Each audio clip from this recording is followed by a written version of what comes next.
ఆలయంలో వెళ్లే సమయంలో మనం పుష్పాలు ధరిస్తే ఇతర పురుషుల మనస్సులను చూరగొంటాం. వారి ఆకర్షణలు మన వైపు మరలుతాయి. భగవద్ ధ్యానంతో భగవద్ దర్శనం నిమిత్తమే వెళ్లేటటువంటి వారి మనస్సులను చెదరగొట్టే పనులు మనమేవి చేయకూడదు. అలాగే మన సౌకుమార్యాన్ని సౌందర్యాన్ని పరమాత్ముడు దర్శించే నిమిత్తమే వెళుతున్నాం, కానీ పరవారు కాదు కదా.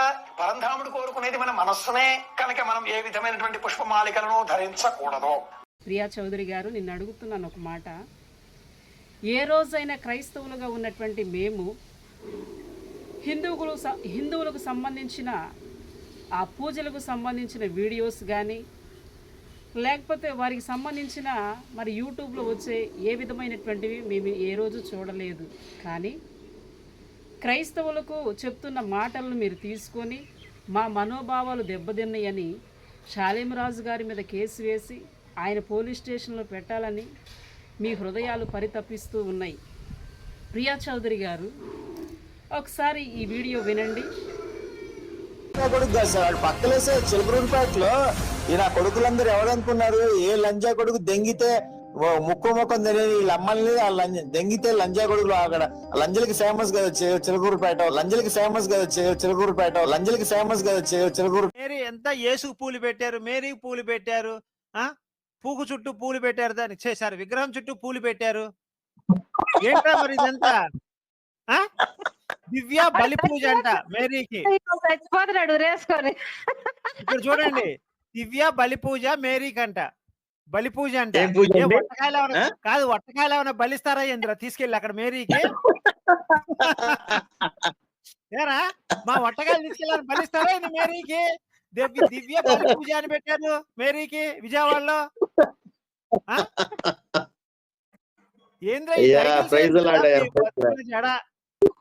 మరియ మాత పవిత్రతకు ఆదర్శం. అవునండి, ఇద్దరితో కడుపు ప్రపంచంలో ఏ స్త్రీ అయినా చూసుకుంటే ఒకరితోనే కడుపు చేయించుకుంది. మేరీ మాత్రం ఇద్దరితో కడుపు చేయించుకుంది. దాన్ని లంజాని మేమల్లా ఇప్పుడు శాలం రాజా అన్నాడు లంజాని. దాన్ని చూడండి, వీళ్ళందరూ లంజలేనా? మరి ఇక్కడ ఏసైకి మళ్ళీ పూలు పెట్టారు. ఏసు లంజా కొడుకు అయిపోయాడు ఇప్పుడు. ఏమండి ఆశ్లేష గారు? అవును, చూస్తున్నా సార్. మేరీ విగ్రహం గుణదల్లో ఉంది. ఆమె చీర కట్టి జాకెట్ వేసి పెట్టారు. ఆ మేరీ జాకెట్ ఇప్పి, గుణదల్లో ఉన్న మేరీ జాకెట్ ఇప్పి దాన్ని చీర ఇప్పి వెనక బొక్క పెట్టుకొని సెక్స్ చేస్తాయి. ఇప్పుడు మేరీ విగ్రహం గుణదల్లో ఉంది. ఆమె చీర కట్టి జాకెట్ వేసి పెట్టారు. ఆ మేరీ జాకెట్ ఇప్పి మేరీని రేప్ చేస్తాం సార్ వాళ్ళ అమ్మని. మేరీ విగ్రహం గుణదల్లో ఉంది. ఆమె చీర కట్టి జాకెట్ వేసి పెట్టారు. ఆ మేరీ జాకెట్ ఇప్పి, గుణదల్లో ఉన్న మేరీ జాకెట్ ఇప్పి దాన్ని చీర ఇప్పి వెనక బొక్క పెట్టుకొని సెక్స్ చేస్తాయి. మేరీని రేప్ చేస్తాం సార్ వాళ్ళ అమ్మని. మేరీ విగ్రహం గుణదల్లో ఉంది. ఆమె చీర కట్టి జాకెట్ వేసి పెట్టారు. ఆ మేరీ జాకెట్ ఇప్పి. శాలేమరాజు గారు మాట్లాడిన మాటలు స్త్రీలని బట్టి మాట్లాడారని మీరు అంటున్నారు. మరి ఇప్పుడు మీరు విన్న మాటలు ఎవరిని బట్టి మాట్లాడింది? క్రైస్తవులు స్త్రీలు కారా? హిందువులు మాత్రమే స్త్రీలా? క్రైస్తవులకి మనస్సు ఉండదా? క్రైస్తవుల మనోభావాలు దెబ్బతినవా? మీరు మాత్రమే మనుషులా? క్రైస్తవులు మనుషులు కారా? మరొక వీడియో చూడండి, మీరు ఈ మాటలు వినండి. బైబిల్ దేవుడు నా కాళ్ళు పట్టుకుని క్షమాపణ చెప్పాలి. క్రైస్తవుల భార్యను అన్యులకు అప్పగిస్తానని చెప్పాడు. చాలా రోజుల నుండి వేచి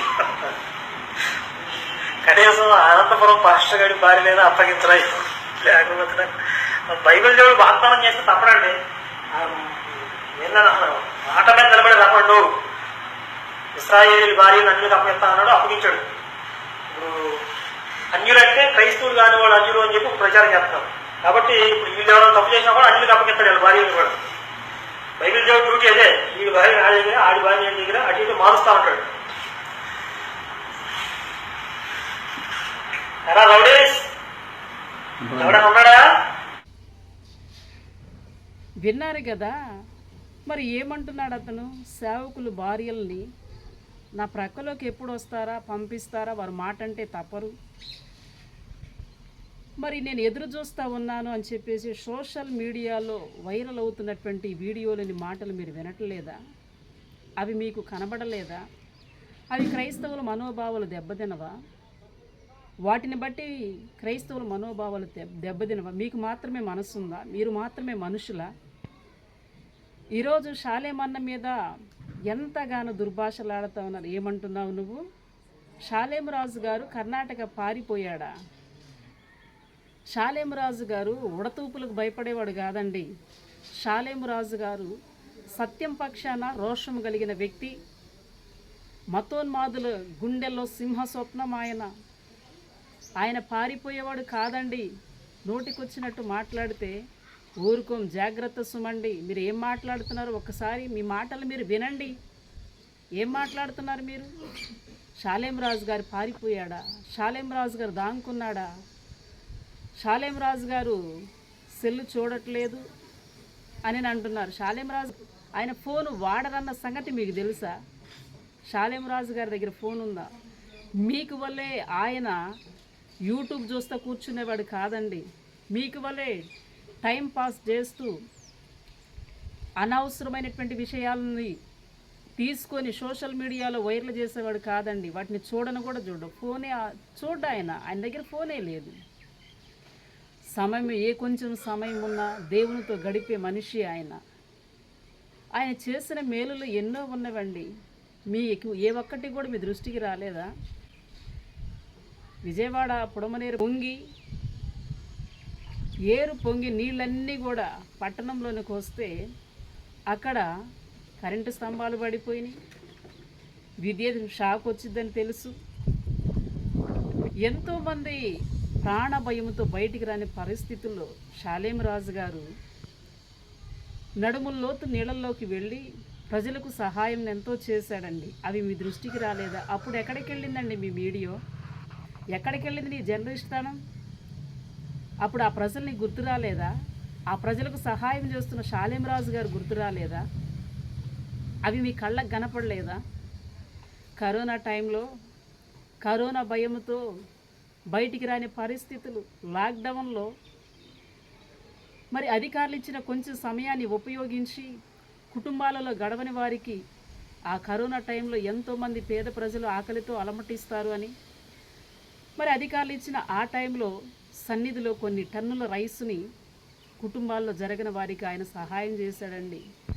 ఇప్పటికీ కూడా పేద ప్రజలు కానీ, సమస్యలతో ఉన్నవారు కానీ, కుటుంబాలలో జరగని వారు కానీ తండ్రి సన్నిధికి వస్తే ఏ ఒక్కరిని కూడా ఆయన లేదు కాదు అన్న రోజు లేదండి. క్రీస్తు ప్రేమను చాటే వ్యక్తి ఆయన, సత్యాన్ని ఉన్నది ఉన్నట్లుగా బోధించే వ్యక్తి ఆయన. ఈరోజు స్త్రీలను అగౌరవంగా మాట్లాడాడు అని మీరు అంటున్నారు. కొన్ని సంవత్సరాల నుండి సువార్త పరిచర్య జరుగుతూ ఉంది. ఎన్నో వీడియోస్, ఎన్నో వాక్య సందేశాలు మరి యూట్యూబ్లో రావడం జరిగింది. ఇన్ని సంవత్సరాల పరిచర్యలో ఎప్పుడూ కూడా స్త్రీలని అగౌరవంగా మాట్లాడలేదు. మరి ఇప్పుడు మీరు ఎందుకు తప్పుపడుతున్నారు? వాటన్నిటిలో లేవు కదా. స్త్రీలని మరి వక్రీకరించి మాట్లాడేవాడైతే ఆయన రాసిన పాటల్లో కానీ, ఆయన చెప్పిన వాక్యాల్లో కానీ ఎక్కడా లేదు కదా. ఇప్పుడైనా సంఘాన్ని ఉద్దేశించి ఒక అన్య స్త్రీ వస్తే ఆమెను ఎలా చేర్చుకోవాలి? పూలు పెట్టుకొని వచ్చిన, గాజులు వేసుకున్న, మంగళసూత్రం ధరించిన, లేక తనున్నటువంటి ఆచారంతో ఎలా వచ్చిన ఆ బిడ్డని అలానే చేర్చుకోండి. ఆ బిడ్డకి ప్రార్థన చేయడం నేర్పించండి. దేనిని బట్టి కూడా ఆ బిడ్డను తృణీకరించవద్దు. ప్రార్థన చేయడానికి, దేవుని సన్నిధికి రావడానికి పూలు ఆటంకము కాదు అని ఎన్నో మార్లు ఆయన చెప్పాడు. బొట్టు కానీ, గాజులు కానీ, మంగళసూత్రం కానీ ఏవి ఆటంకము కాదు. బోర్కా కూడా ఆటంకం కాదని చెప్పారని ఒక ముస్లిం సోదరిని ఎలా చేర్చుకోవాలో చెప్పాడు. ఆ క్రమంలోనే మరి ఆయన సన్నిధిలో బిడ్డలకు బోధిస్తూ ఉన్నటువంటి మాట. మల్లెపూలు అమ్ముకునేవాడు చర్చి ముందు పెట్టాడంట బండి.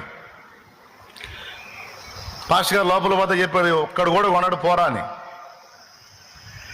ఇంకో చోట పెట్టుకో, మార్కెట్లో పెట్టుకోపో, అక్కడ కొంటారులే కానీ ఇక్కడ కొందరు పో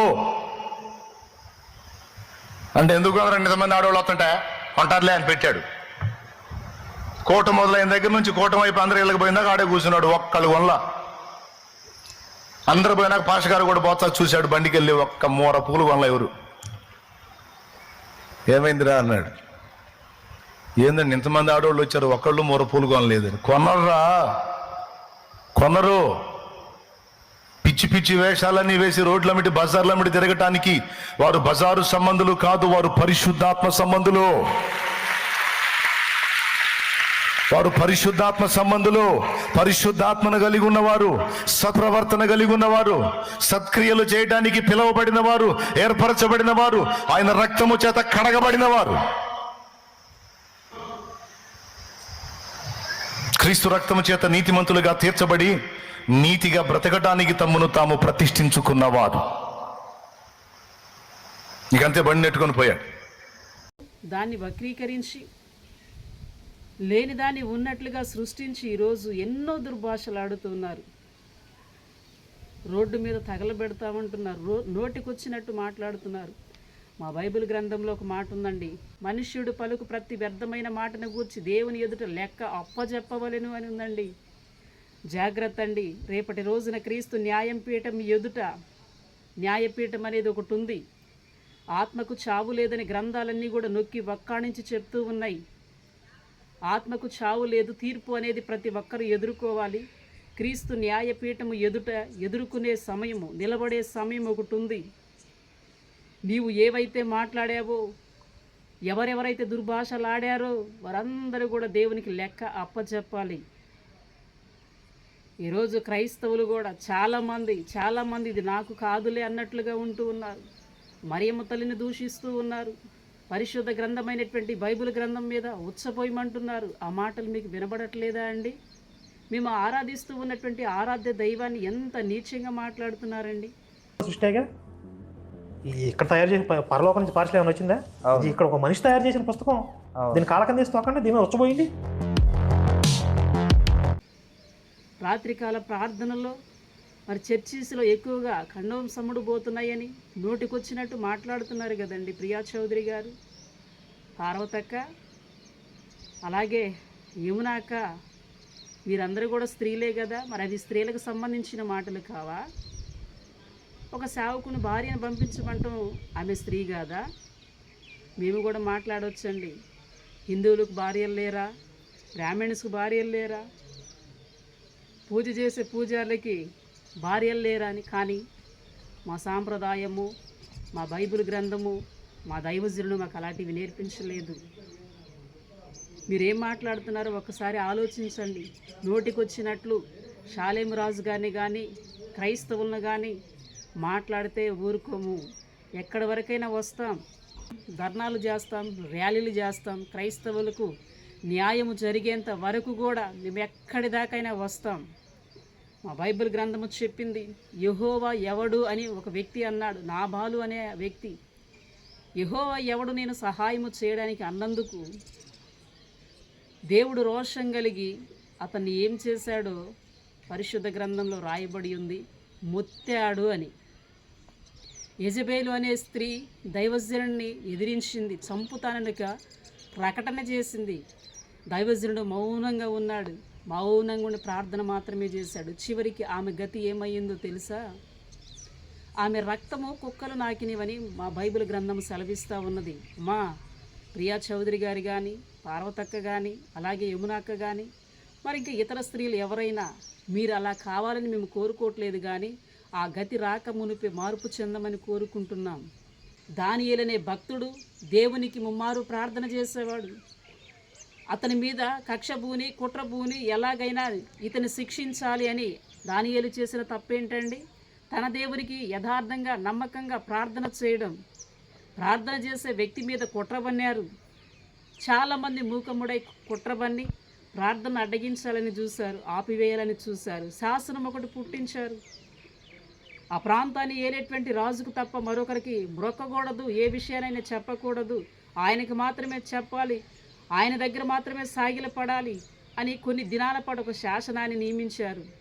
అయితే దానియేలు రోషం కలిగిన దేవుణ్ణి ఆరాధించేటువంటి ఆరాధికుడై ఉండి యథాప్రకారంగా తన ఇంటికి వెళ్ళి యెరూషలేము వైపు కిటికీ తలుపులు తెరచి ముమ్మారు ప్రార్థన చేసినట్లుగా మా బైబిల్ గ్రంథంలో రాయబడి ఉన్నది. ప్రార్థన చేసిన కారణాన్ని బట్టి అతను తీసుకుని వెళ్ళి అగ్నిగుండంలో వేశారు. ఎప్పటికంటే అప్పుడు 7 అంతల అగ్నిని ఎక్కువ చేసి అతన్ని విసిరారు. అతనితో పాటు మరి ఇంకొక 2 ఉన్నారు. ముగ్గురు కలిపి వేశారు. రాజు చూస్తూ ఉన్నాడు. ముగ్గురుతో పాటు 4వ వ్యక్తి కనపడ్డాడు. ఏంటి, నేను ముగ్గురుని కదా వేసింది, 4వ వ్యక్తి కనపడ్డాడు ఏంటి అని చెప్పేసి వారిని బయటికి పిలిచినప్పుడు మా బైబిల్ గ్రంథం సాక్ష్యం ఇచ్చింది, అగ్ని వాసనైనను వారికి తగలలేదు అని.